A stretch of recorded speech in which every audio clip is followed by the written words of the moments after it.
இன்னைக்கு all time favourite aloo parotta தான் செய்ய போறேன். ஸோ எங்க வீட்ல எல்லாருக்குமே ஆலு பராட்டானா ரொம்ப பிடிக்கும். ஸோ இன்னைக்கு பிரேக்ஃபாஸ்ட்ல வந்து ஆலு பராட்டா தான். ஸோ இந்த ஆலு பராட்டாவோட மெத்தடு எல்லாருக்குமே தெரியும்னு நினைக்கிறேன். தெரியலாம இருக்கிறவங்க நோட் பண்ணிக்கோங்க.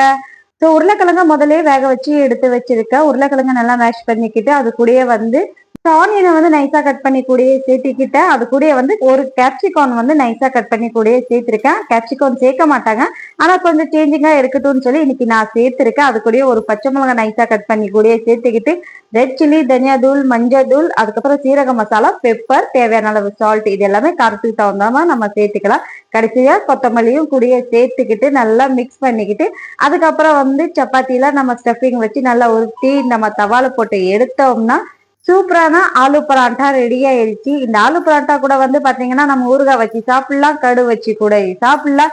எதுவுமே இல்லைன்னா நம்ம வந்து பட்டர் வச்சு நம்ம சாப்பிட்டா கூட அவ்வளோ ஒரு டேஸ்டியா இருக்கும். ஸோ கண்டிப்பா வந்து இந்த மெத்தட்ல ட்ரை பண்ணி பாருங்க. ரொம்ப ஈஸியா இருக்கும், அதுவும் இல்லாம சாப்பிட்றதுக்கும் செம்ம டேஸ்டியா இருக்கும். ஸோ இன்னைக்கு பிரேக்ஃபாஸ்ட் எங்க வீட்ல இதுதான். இன்னைக்கு வந்து முதல்ல சமைச்ச சாப்பாடு வந்து பாத்தீங்கன்னா காக்காக்கும் வச்சு ஏன்னா இன்னைக்கு அமாவாசை. ஸோ நெக்ஸ்ட் வீடியோல பார்க்கலாம். Bye by.